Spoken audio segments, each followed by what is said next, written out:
ایک مسلمان کے دوسرے مسلمان پر 5 حقوق ہیں۔ حق المسلم علی المسلم 5۔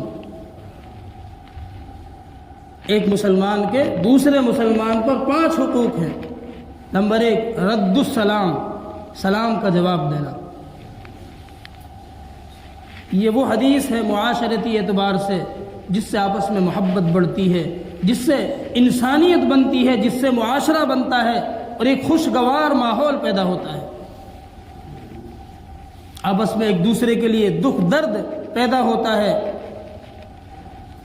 سب سے پہلا حق پیارا آقا صلی اللہ علیہ وسلم نے بتلایا کہ رد السلام، سلام کا جواب دینا۔ سلام کرنے میں اولاً تو حکم یہ ہے کہ سلام کرنے میں پہل کرو، جانے کو انجانے کو ہر کسی کو سلام کرو۔ مظفر نگر میں ایک جگہ ہے تیوڑا، وہاں مدرسہ ہے، وہاں میں تقریباً 5-6 سال پڑھا ہوں۔ وہاں ایک استاد ہے حضرت مولانا منظور صاحب دامت برکاتہم، اللہ تعالیٰ ان کی عمر میں برکت عطا فرمائے۔ اتنے نیک انسان ہیں، اللہ اکبر۔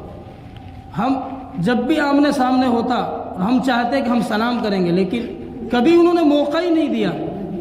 تب بھی آمنے سامنے ہوا، ہم کوشش کرنے کے باوجود کہ ہم سلام کریں گے پہلے، وہ ہم سے پہلے سلام کر لیں۔ تو چھوٹے بڑے کو، بڑا چھوٹے کو، امیر غریب کو، غریب امیر کو، اس کی فرق کیے بغیر ہر آدمی پہل کرے کہ میں سلام کروں۔ السلام علیکم ورحمۃ اللہ وبرکاتہ، یہ ذرا سے الفاظ ہیں۔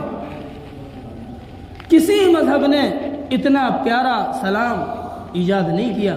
جو خوبی، جو صفتیں اس سلام کے اندر ہیں، جو دعائیں اس سلام کے اندر ہیں، وہ کسی طرح کے ویلکم کے اندر نہیں ہے۔ چاہے کیسا ہی ورڈ کو استعمال کر لے، جو دعا اس سلام کے اندر ہے وہ کسی کے اندر نہیں ہے۔ السلام علیکم، حدیث شریف کے اندر آتا ہے کہ اگر کوئی بندہ اتنا کہے السلام علیکم تو اس کو 10 نیکیاں ملتی ہیں، اور اگر اس کے ساتھ ایک جملہ اور بڑھا دے ورحمۃ اللہ تو 20 نیکیاں ملتی ہیں، اور اگر اس کے ساتھ پورا تیسرا جملہ بھی بڑھا دے ورحمۃ اللہ، السلام علیکم ورحمۃ اللہ وبرکاتہ بڑھا دے تو 30 نیکیاں ملتی ہیں۔ تو پہلا حق تو کیا ہے؟ سلام کرنے والے کا جواب دینا۔ اور دوسرا فرمایا عیادت المریض، اگر کوئی ہمارا ساتھی، کوئی ملنے والا کوئی بیمار ہو گیا، ہمارا بھائی کوئی بیمار ہو گیا، تو فرمایا کہ اس کی عیادت کرو، اس کے حال پوچھنے اس کے پاس میں جاؤ۔ حدیث شریف کے اندر آتا ہے کہ جو بندہ اپنے بیمار بھائی کی عیادت کے لیے جاتا ہے، اگر وہ صبح کے وقت میں گیا ہے تو شام تک 70,000 فرشتے اس کے لیے دعائیں کرتے ہیں۔ شام تک 70,000 فرشتے اس کے لیے دعائیں کرتے ہیں، اگر کوئی صبح کے وقت میں اپنے بیمار بھائی کی عیادت کے لیے گیا ہے۔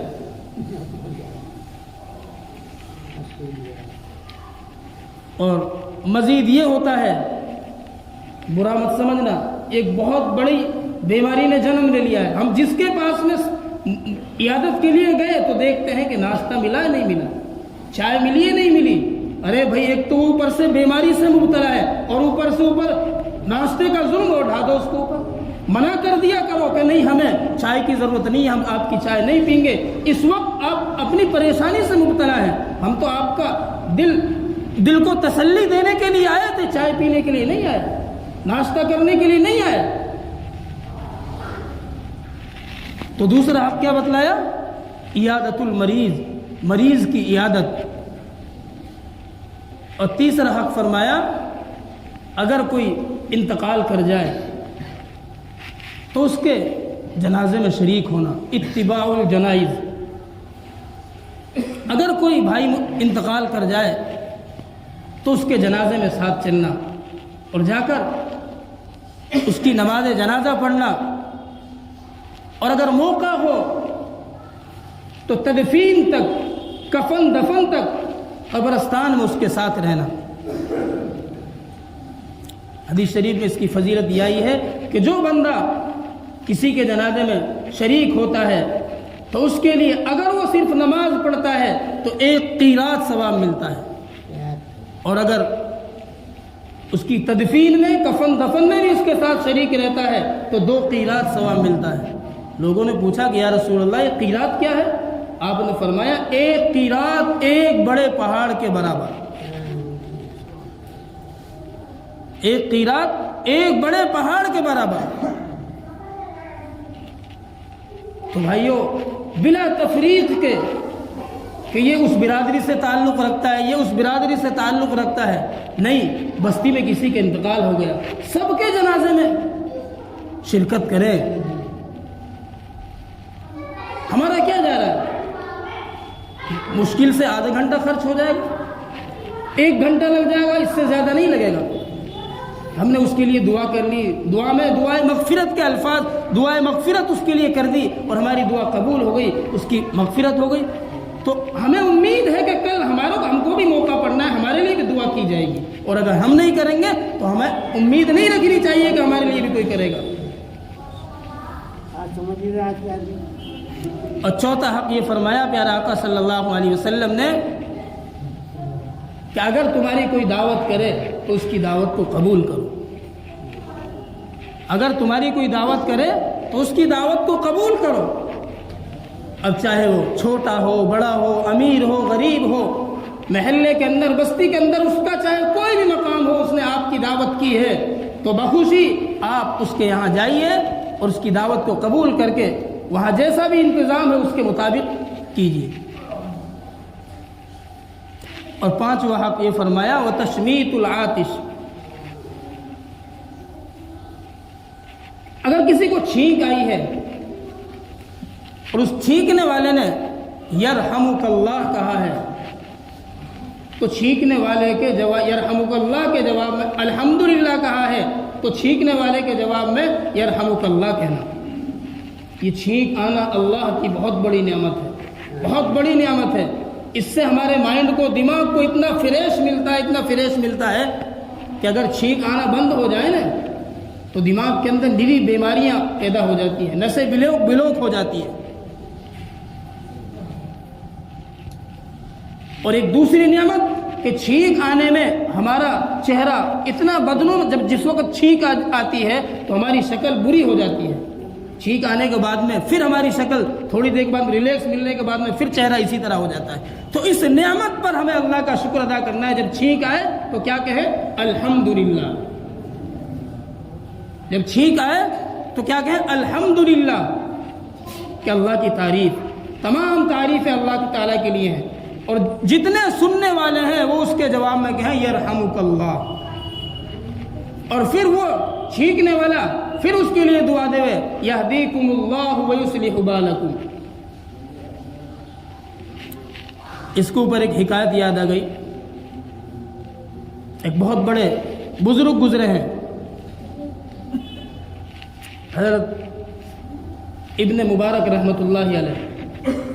ان کا ابتدائی جو زمانہ گزرا ہے وہ بڑے فسق و فجور میں، اخیر میں آ کر تائب ہوئے تو اللہ کے اتنے بڑے عابد اور عبادت گزار بنے ہیں کہ حدیث میں ان کا ایک بہت اونچا مقام ہے۔ ہارون رشید ایک مرتبہ اپنی بیوی کے ساتھ محل کے برج میں اوپر بیٹھا ہوا تھا، تو اس نے شہر سے باہر ایک بہت اچانک بہت زیادہ شور سنا۔ اس نے اپنے چوکیداروں کو کہا کہ جاؤ، جا کر دیکھو پولیس والوں کو کہ کہیں کوئی لشکر تو نہیں آ گیا اور ہمارے شہر میں حملہ کر دیا اس نے۔ تو پولیس والے گئے دیکھنے کے لیے، تو دیکھ کر آئے تو بتلایا کہ بادشاہ سلامت، کوئی لشکر وشکر تو کوئی نہیں ہے، ایک بزرگ آئے ہیں اور لوگ ان کے استقبال کے لیے گاؤں سے باہر، شہر سے باہر نکلے ہوئے ہیں۔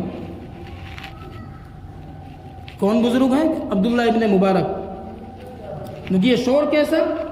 کیونکہ یہ شور ایسا ہے کہ ان کو چھینک آئی تھی، ان بزرگ کو چھینک آئی تھی، اور انہوں نے چھینک پر کہا تھا الحمدللہ۔ ان تمام لوگوں نے جو ان کے استقبال میں آئے تھے اس چھینک کے جواب میں کہا تھا یرحمک اللہ، یہ اس کا شور تھا۔ تو ہارون رشید کی بیوی نے کہا کہ بادشاہ اصل حکومت تو یہ ہے، اصل حکومت تو یہ ہے۔ تم سمجھتے ہو کہ میری حکومت آدھی دنیا پر ہے؟ تمہارے ہاتھ میں، تمہاری قبضے میں تو ساری ایجنسیاں ہیں، سارے پولیس فورس تمہارے پاس میں ہے، لیکن ان تمام لوگوں کو کسی پولیس نے نہیں وہاں پر جمع کیا۔ وہ سب لوگ اس بزرگ کی محبت میں اپنے آپ جمع ہوئے ہیں کہ اصل حکومت تو یہ ہے کہ تم تو دنیا پر حکومت کر رہے ہو اور یہ اللہ والے لوگوں کے دلوں پر حکومت کر رہے ہیں۔ تو بھائیو، یہ مختصر حدیث میں نے آپ کے سامنے تلاوت کی کہ ایک مسلمان کے دوسرے مسلمان پر 5 حقوق ہیں: رد السلام، سلام کا جواب دینا، مریض کی عیادت کرنا، جنازے میں شریک ہونا، اگر کوئی دعوت کرے تو اس کی دعوت کو قبول کرنا، اور چھینکنے والے کا جواب دینا۔ اللہ تعالیٰ سے دعا ہے کہ اللہ تعالیٰ ہم تمام کو ان باتوں پر عمل کرنے کی توفیق عطا فرمائے۔ آخر دعوانا الحمدللہ رب العالمین۔